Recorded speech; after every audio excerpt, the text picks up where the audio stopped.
bienvenue sur ma chaîne. Aujourd'hui, je vous apprends à coudre ce petit panier pour mettre les chocolats de Pâques de vos enfants. J'ai choisi de réaliser l'extérieur avec de la feutrine et j'ai fait l'intérieur avec des chutes de tissu.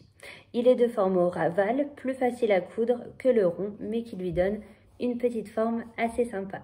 Il dispose de 2 oreilles, 2 petites pattes et il dispose aussi de 2 pressions qui permet à la poignée, vous voyez, on peut l'abaisser au moins une fois qu'on veut récupérer les chocolats, c'est quand même plus pratique. Et voilà, j'ai mis un petit nœud décoratif comme ceci derrière. Ce petit projet est parfait pour initier vos enfants à la couture. Il y a plein de manières de faire participer un enfant à la couture. Par exemple, moi, mon fils aime bien me donner les pinces, me donner le tissu. Il n'a que 2 ans et demi. Mais arrivé à un certain âge, ils pourront facilement tracer eux-mêmes le patron des oreilles, coudre les lignes droites. Donc voilà, c'est vraiment un projet qui peut être sympa pour eux. Ils peuvent choisir le tissu. Après le visage, moi j'ai utilisé ici du flex. Mais vous pouvez tout aussi bien utiliser des chutes de feutrine que vous pouvez coller ou encore votre enfant peut dessiner lui-même son visage de lapin, la feutrine le permet. Si vous n'avez pas de feutrine, vous pouvez à la place utiliser du coton que vous allez thermocoller. Voilà, je pense que je vous ai tout dit. N'hésitez pas aussi, un petit conseil, à tracer les lignes de couture avec un feutre effaçable pour que votre enfant puisse avoir un guide lors de la couture. En fin de tuto, je vous montrerai le petit panier rempli de chocolat. Vous verrez qu'on peut déjà y mettre pas mal de choses pour les petits gourmands. Le matériel. Pour réaliser le panier lapin, vous aurez besoin de 3 feuilles A4 de feutrine, de 2 rectangles de 24 cm,7 cm par 21, ou si comme moi vous voulez le réaliser en patchwork, je vous montrerai comment le faire. Enfin, il vous faudra un rectangle de 22 cm sur 11 cm. Il vous faudra également des feuilles de papier et de quoi tracer pour réaliser les patrons. Enfin, il vous faudra 4 pressions en tout, 2 avec l'embout plat, 2 avec l'embout bombé. Nous allons commencer par réaliser le patron des oreilles. Pour cela, il va vous falloir tracer un rectangle de 13 cm de haut sur 5 cm de large. Ensuite, une fois que vous avez tracé votre rectangle, vous allez prendre le milieu, donc 2 cm et demi. Ensuite, vous allez tracer un trait de 7 cm.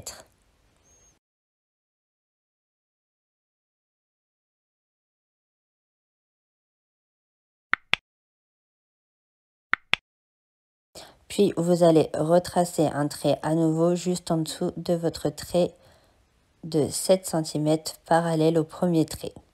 Puis, sur le bas de votre rectangle, vous allez mettre un repère de 5 mm de chaque côté. Puis, nous allons rejoindre les 2 points comme ceci, de chaque côté, afin de former 2 lignes. Puis, vous allez former un arrondi d'ici jusqu'ici. Ensuite, vous n'avez plus qu'à découper et à plier votre feuille sur l'axe central afin d'avoir le même arrondi des 2 côtés. Comme ceci. Puis, grâce à cela, vous allez pouvoir découper votre second arrondi pour avoir la forme de votre oreille. Voilà le résultat obtenu. Je vais maintenant vous montrer comment dessiner votre visage de lapin. Vous pourrez utiliser différents supports. Je vais par exemple, moi, le couper sur du flex, mais vous pouvez tout à fait utiliser des petites chutes de feutrine et les coller, ou encore laisser votre enfant dessiner sur son petit sac. Pour dessiner les yeux du lapin, il vous faudra tracer un rectangle de 3 cm sur 1 cm et former une virgule à l'intérieur. Vous ferez la même chose 2 fois. Pour la bouche, vous allez également tracer un rectangle de 3 cm sur 1 cm et cette fois-ci, vous allez tracer 2 virgules. Enfin, pour réaliser le cœur, il vous faudra tracer un presque carré de 1,7 cm sur 1 cm et demi. Maintenant, nous allons préparer nos pièces de feutrine avant de les coudre. Pour cela, vous allez prendre 2 des 3 feuilles A4, les superposer et tracer un repère de 5 cm sur la hauteur de votre rectangle. Je mets ici d'un feutre friction qui s'efface à la chaleur. Si vous le souhaitez, je vous mettrai toute la liste de mon matériel dans le descriptif. Ensuite, nous allons pouvoir découper en suivant cette ligne. Je découpe les 2 rectangles en une seule fois.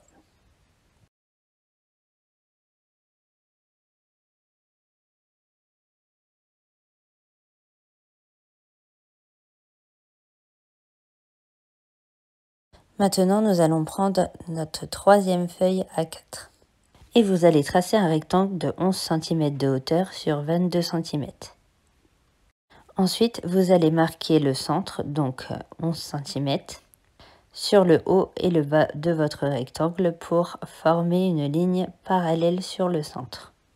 Ensuite, vous allez prendre le centre de cette ligne, 5 cm et demi, et tracer une seconde ligne. Vous avez maintenant 4 rectangles. Dans un des 4 rectangles, vous allez former un arrondi. Puis, nous allons découper notre rectangle et notre arrondi. Afin d'avoir le même arrondi partout, nous allons plier une fois sur chaque axe. Ainsi, nous serons sûrs d'avoir les mêmes arrondis. Donc voilà, je plie une première fois sur l'axe central dans la longueur. Je découpe grâce à cela mon arrondi.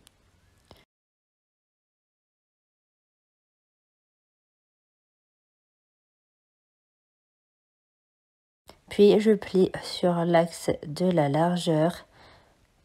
Ainsi, j'ai tous mes arrondis identiques.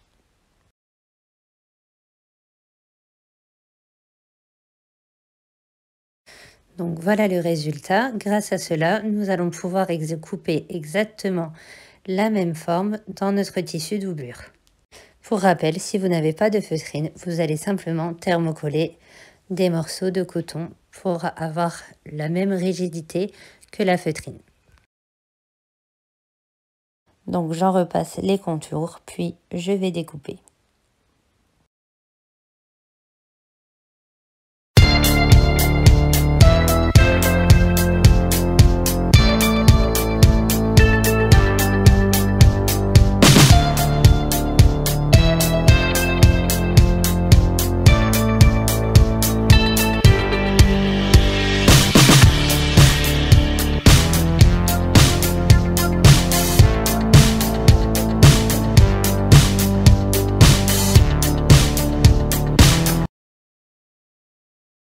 Pour nos 2 autres grandes pièces doublure, je vous montrerai par la suite comment réaliser un patchwork si vous le souhaitez. Nous allons d'abord maintenant tracer nos pièces dans nos chutes de feutrine. Pour cela, je trace un trait de 3 cm sur toute la longueur de ma 3e feuille A4, qui servira pour la anse. Ensuite, je repasse le contour des oreilles grâce à mon patron. Je vais faire la même chose 2 fois. Le but est de rentabiliser un maximum nos feuilles A4. Donc ensuite, dans les 2 petites chutes restantes de nos premières feuilles A4, je vais tracer une oreille sur chaque partie.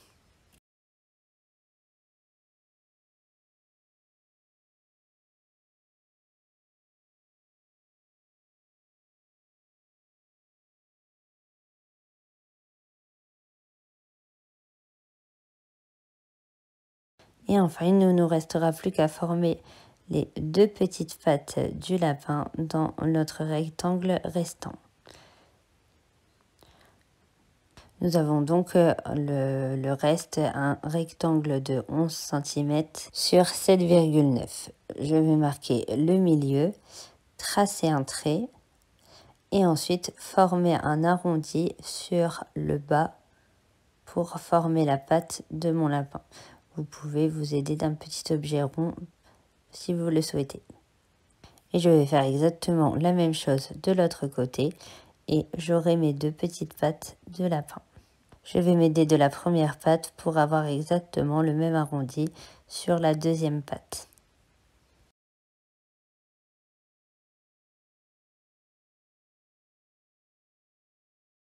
Voilà, comme ceci, en superposant mes pièces tout simplement. Voilà, il ne me reste plus qu'à tout découper. Vous devez donc avoir en tout 4 pièces pour les oreilles, une pièce pour la anse et les 2 petites pattes de lapin. Donc maintenant, je vais vous donner les indications pour placer le visage. Donc il faudra placer les oreilles à 6 cm du bord. 3 cm plus loin, vous pourrez placer vos yeux en vous décalant de 7 cm du bord. Et en partant du dessous des yeux, 5 cm plus loin, vous allez pouvoir placer le bas de votre bouche et le haut de vos pattes. Et il ne vous restera plus qu'à vous décaler de 2 cm pour placer les pattes.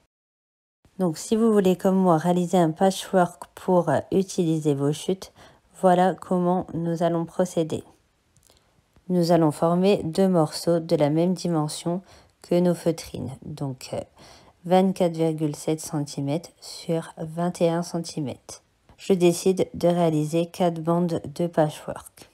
Donc pour cela, j'ai divisé par 4 ma longueur de 21 cm. Le résultat est de 5 cm,25 cm, je vais donc arrondir à 5 cm,3 cm. Une fois cette étape terminée, vous pourrez rajouter les marges de couture sur chacune de vos bandes. Elles sont représentées ici par les lignes rouges. Cela va vous permettre d'assembler vos bandes les unes avec les autres. Je vais maintenant vous montrer comment on va les coudre. Il ne faudra pas oublier les points d'arrêt au début et à la fin. Donc afin de me repérer facilement, j'ai placé mes languettes dans le bon ordre. Je vais commencer par mettre endroit contre endroit mes 2 premières bandes et faire une couture à 1 cm du bord sur le bas de mes 2 bandes. Je n'oublie pas mon point d'arrêt au début et à la fin. Maintenant, je vais prendre ma 3e bande et faire exactement la même chose. Je vais la positionner endroit contre ma 2e bande et réaliser une couture à 1 cm du bord. Si vous le souhaitez, entre chacune de ces étapes, vous pouvez épingler afin d'être sûr d'être bien bord à bord.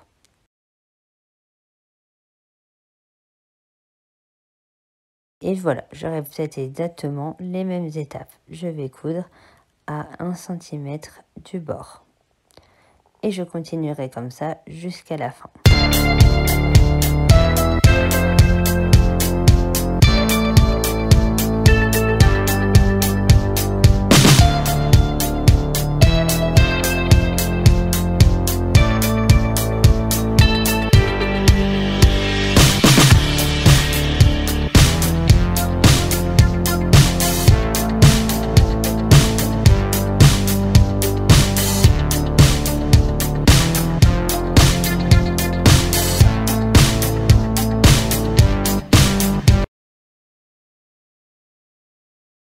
Voilà, maintenant vous allez passer au fer toutes vos languettes afin de bien écraser toutes les coutures et de bien les ouvrir. Une fois cette étape terminée, nous allons pouvoir faire des coutures de part et d'autre de nos bandes à 2 mm du bord pour maintenir nos coutures ouvertes. Donc voilà, je vous montre de plus près, j'ai écrasé mes coutures au fer, je vais coudre ici et ici. Ici, ici, ici, ici, et la même chose jusqu'à la fin. Donc toujours pareil, je n'oublierai pas de faire mon point d'arrêt au début et à la fin. Et j'effectue une couture à 2 mm du bord.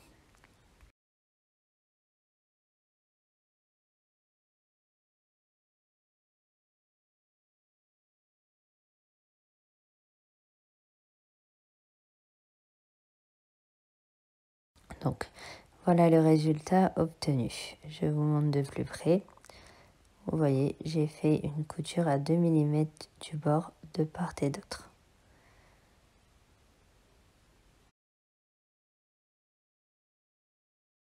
N'hésitez pas à faire un point assez large car il s'agit de surpiqûre. Donc voilà, je répète exactement la même étape. Je n'oublie pas mon point d'arrêt au début, à la fin. Vous pouvez faire la même chose sur toutes vos bandes et ensuite elles seront prêtes à être utilisées pour coudre notre doublure. Maintenant, place à l'assemblage des oreilles de lapin. Pour cela, j'ai découpé une nouvelle fois dans une chute mon oreille et j'ai replié 5 mm vers l'intérieur avec le fer à repasser. Ainsi, ça va me servir pour décorer le centre de mon oreille.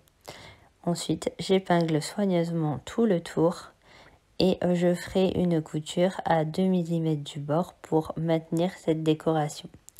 Et je fais exactement la même chose de l'autre côté. Ensuite, nous pourrons coudre les deux parties en feutrine envers contre envers. On n'a pas besoin de retourner, ce tissu ne s'effiloche pas. Le but de doubler les oreilles est de les rendre plus solides. Je veux que le panier ait des oreilles bien droites et rigides. Et ensuite, nous allons donc commencer par coudre à 2 mm du bord, puis superposer ensuite les oreilles et coudre à nouveau. Donc place à la couture des oreilles. Voilà, je vais commencer à coudre tout le tour de ma pièce fleurie à 2 mm du bord. Je n'oublie pas mon point d'arrêt au début et à la fin. Je fais une couture toute droite et arrivé à la pointe, aiguille plantée, je vais tourner mon tissu. Voilà.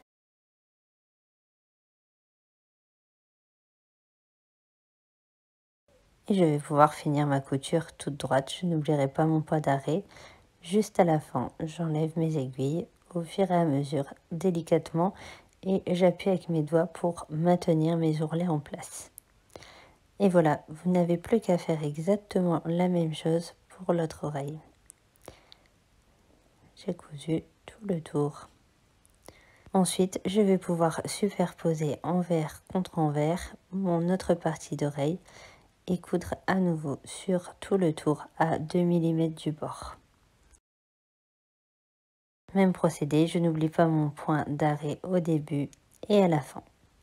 Et vous pourrez faire exactement la même chose sur l'autre oreille.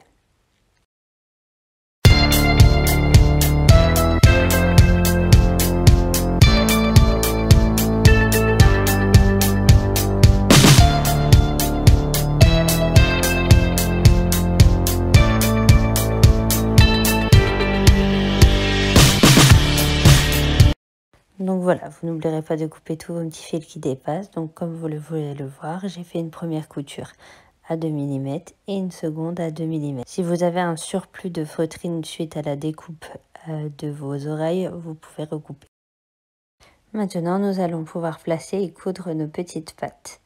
Vous allez donc vous placer à 5 cm par rapport au dessous des yeux et placer vos petites pattes à 2 cm du bord. Ensuite, nous ferons une couture sur tout le tour à 2 mm, sur tout le tour des deux pattes. Ensuite, comme vous pouvez le voir, j'ai réalisé le visage en flex en le positionnant grâce au repère que je vous ai donné. Pas de difficulté particulière, je vais donc passer un peu plus rapidement cette partie.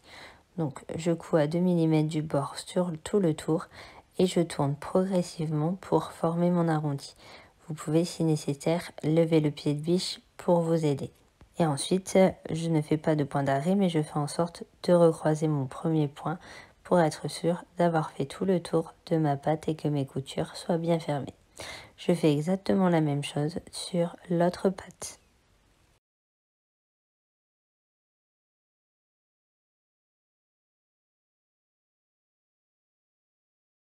Donc voilà, comme vous pouvez le voir, j'ai bien cousu le tour de mes deux petites pattes. Maintenant, nous allons prendre notre second morceau de feutrine que nous avons coupé à la même dimension. Nous allons bien les superposer bord à bord et nous allons faire une couture de 7 mm de chaque côté. Ici et ici.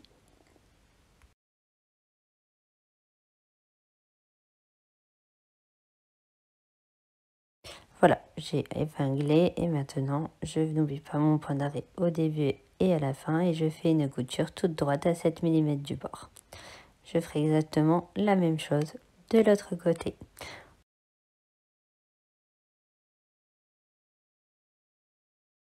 Donc voilà, j'ai bien cousu les deux côtés à 7 mm du bord. Maintenant, vous allez ouvrir les coutures de côté pour bien faire ressortir vos coutures.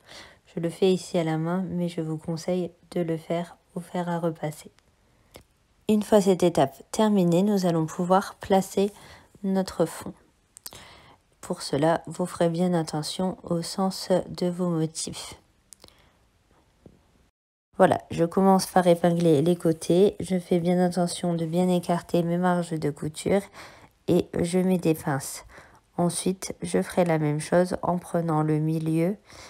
Vous pouvez, pour faciliter cette étape, faire des petits repères ou des petites entailles d'1 millimètre afin de marquer les repères. Voilà, j'épingle soigneusement tout le tour. Le but est qu'il n'y ait aucun pli pour bien coudre cette partie correctement. Ensuite, nous allons coudre tout le tour à 7 millimètres du bord. Pour être à 7 millimètres du bord, il suffit de suivre le pied de biche. Je vais commencer ma couture au milieu de mon ovale.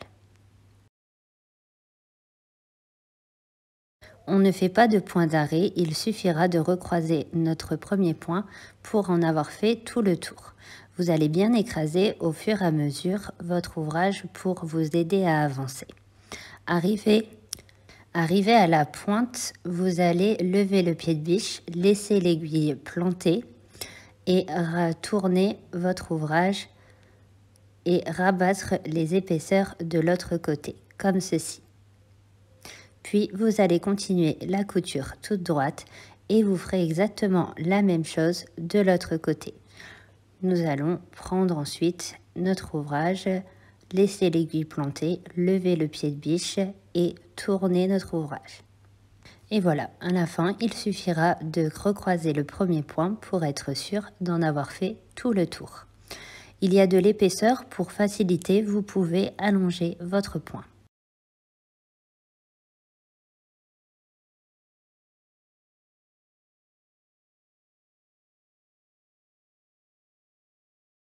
Ensuite, je couperai tous les petits fils qui dépassent. Donc voilà le résultat. Nous avons cousu tout le tour. Maintenant, il va falloir cranter. Donc, il suffit de faire des crans si vous n'avez pas de ciseaux cranteurs jusqu'à la couture, mais surtout sans la couper. Je vais m'aider de mon ciseau cranteur et je vais cranter tout le tour afin que les arrondis se fassent facilement et diminuer les épaisseurs.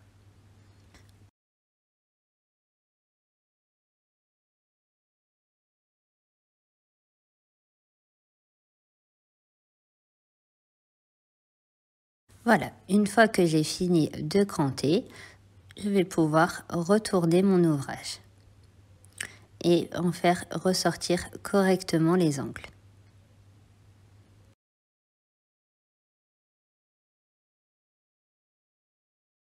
Maintenant, nous allons pouvoir placer nos oreilles. Je les place à 6 cm par rapport au bord de ma couture, de chaque côté. Mes tissus sont placés endroit contre endroit et je vais faire une couture de maintien à 2 mm du bord. Si votre machine en dispose, vous pouvez enlever le bras de votre machine pour faciliter cette étape. Donc voilà, je vais coudre mon oreille. Je n'hésite pas à faire plusieurs allers-retours. Je vais faire un point d'arrêt au début et à la fin afin de bien maintenir mon oreille. Et je ferai exactement la même chose de l'autre côté. Et il faudra bien penser à couper tous les petits fils qui dépassent.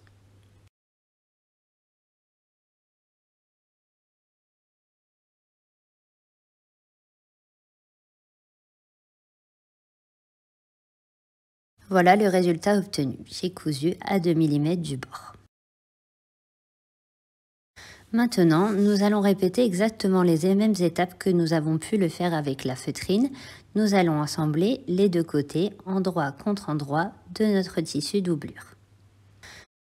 Nous allons épingler soigneusement, puis nous allons faire une couture à 7 mm du bord. Toujours pareil, je n'oublie pas mon point d'arrêt au début et à la fin.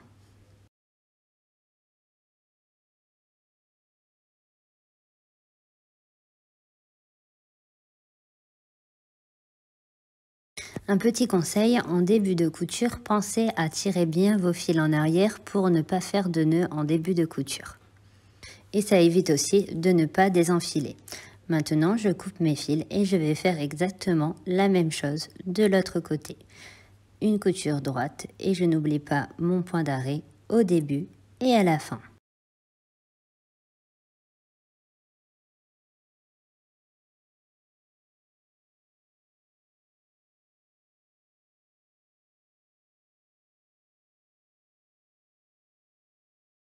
Maintenant, comme nous avons pu le faire avec la feutrine, j'ai épinglé soigneusement le fond de forme ovale. Je commence comme tout à l'heure au milieu, je continue ma couture toute droite et arrivé à la pointe, aiguille plantée, je vais lever mon pied de biche et rabattre mon tissu comme ceci de l'autre côté afin de pouvoir continuer ma couture.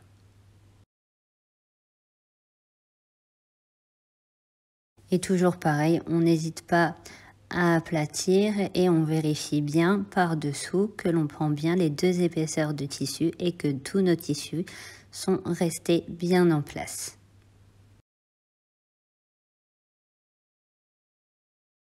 Puis, arrivé à la fin, comme la première fois, nous allons faire en sorte de recroiser notre premier point pour être sûr d'avoir fait tout le tour de notre pièce. Donc voilà le résultat obtenu, j'ai bien cousu tout le tour et les côtés. Et maintenant, on fait la même chose qu'on a pu faire pour notre tissu feutrine. Nous allons cranter les arrondis.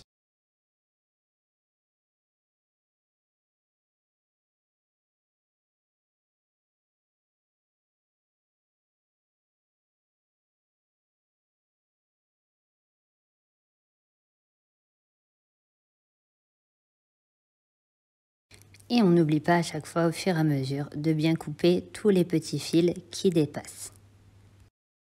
Maintenant, nous allons laisser notre tissu doublure sur l'envers et insérer notre tissu feutrine qui lui est sur l'endroit. Ainsi, nous aurons nos tissus qui seront placés endroit contre endroit. Puis nous allons faire correspondre et ouvrir nos coutures. Je vous montre d'un peu plus près le résultat. Voilà ce que vous devez obtenir. Ensuite, nous allons bien tout mettre bord à bord et nous allons placer deux aiguilles à la verticale pour marquer notre ouverture. J'aime utiliser des aiguilles à cette étape, ainsi on est sûr de ne pas se retrouver à coudre tout le tour. C'est différent des pinces, donc ça aide bien à se repérer. Il faudra laisser une ouverture de 7 cm. Ensuite, je vais continuer d'épingler tout le tour. Je fais attention que mes tissus soient bien alignés. Une fois cette étape terminée, nous allons pouvoir coudre le tour. Nous allons commencer à notre première aiguille repère pour finir à notre seconde aiguille repère. Ainsi, nous aurons notre ouverture. Vous allez donc vous placer à votre machine à la première aiguille repère, enlever l'aiguille, commencer par un point d'arrêt. Ensuite, vous pourrez faire une couture sur tout le tour à 7 mm du bord. Si votre machine en possède un, vous pouvez enlever le bras pour faciliter cette étape. Arrivé à votre deuxième aiguille repère, vous enlèverez l'aiguille et vous ferez un point d'arrêt. Ainsi, vous aurez votre ouverture. Vous pouvez, au fur et à mesure de la couture, vérifier par-dessous que vos tissus soient bien alignés.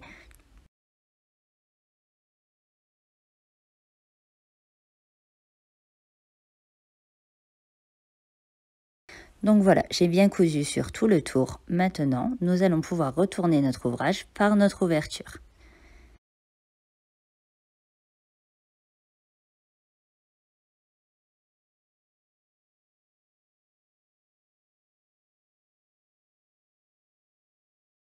Arrivé à cette étape, il ne vous reste plus qu'à insérer à l'intérieur votre tissu doublure. Ensuite, nous allons épingler soigneusement notre ouverture et nous allons pouvoir faire une surpiqûre sur tout le tour. Si vous le souhaitez, pour vous aider, vous pouvez épingler tout le tour pour bien mettre vos tissus bord à bord. Donc voilà, vous allez vous placer à votre machine, à l'endroit où vous voulez et faire une couture à 2 mm du bord sur tout le tour. Il n'y a pas besoin de faire de point d'arrêt ni au début ni à la fin. Il suffira simplement de recroiser votre premier point pour être sûr d'avoir fait tout le tour.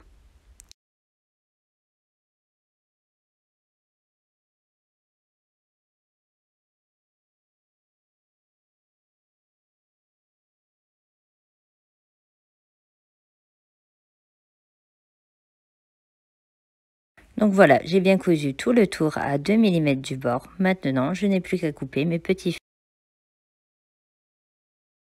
Maintenant, nous allons pouvoir nous occuper de notre anse. Pour cela, vous allez thermocoller une chute de 3 cm sur 29,7 cm, la même dimension que notre feutrine. Vous allez la superposer envers contre envers et faire une couture sur tout le tour à 2 mm du bord. Je vous laisse faire. Une fois que votre anse est cousue, nous allons la faire dépasser de 3 cm comme ceci sur l'extérieur. Et vous allez épingler. Vous ferez la même chose de l'autre côté. Maintenant, nous allons placer les pressions. Je me munis de ma anse, je regarde bien le repère pour bien me centrer. Je perce ma anse pour placer l'embout plat. Je fais la même chose des deux côtés. Ensuite, j'ai prépercé mon tissu en me décalant légèrement de la couture centrale car il y a beaucoup d'épaisseur et j'ai placé l'embout plat de ma pression. Je pince fort avec la pince, voilà, ma pression est placée comme vous pouvez le voir juste après la couture.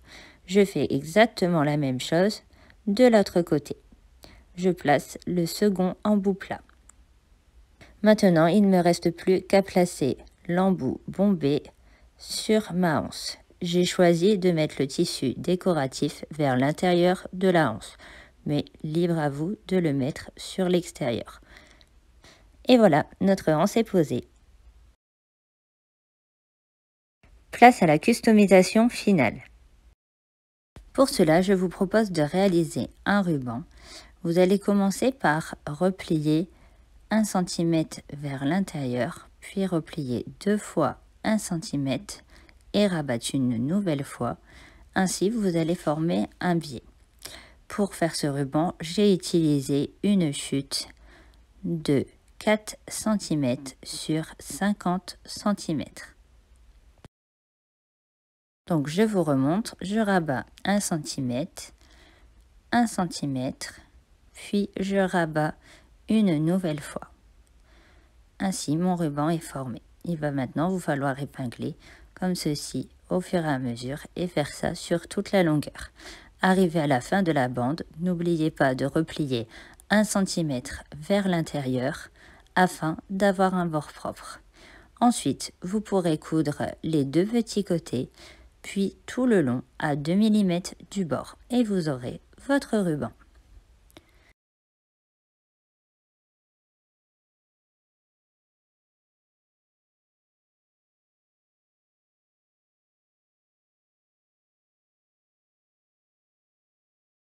Maintenant, je vous laisse coudre ce petit ruban.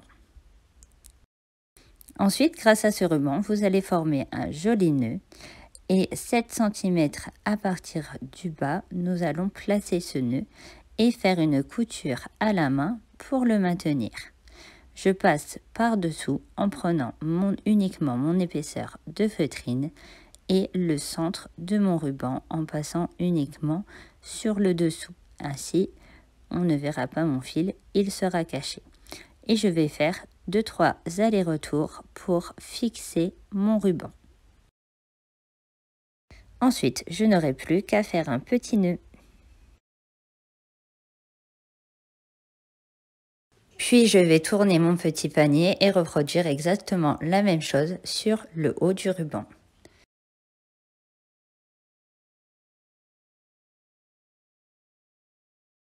Voilà, ce tuto est terminé. J'espère qu'il vous a plu.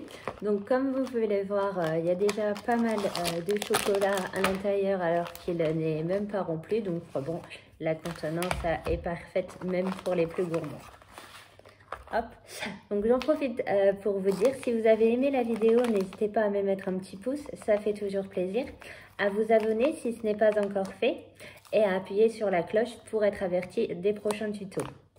N'hésitez pas non plus à me laisser un petit commentaire, je ne manquerai pas d'y répondre.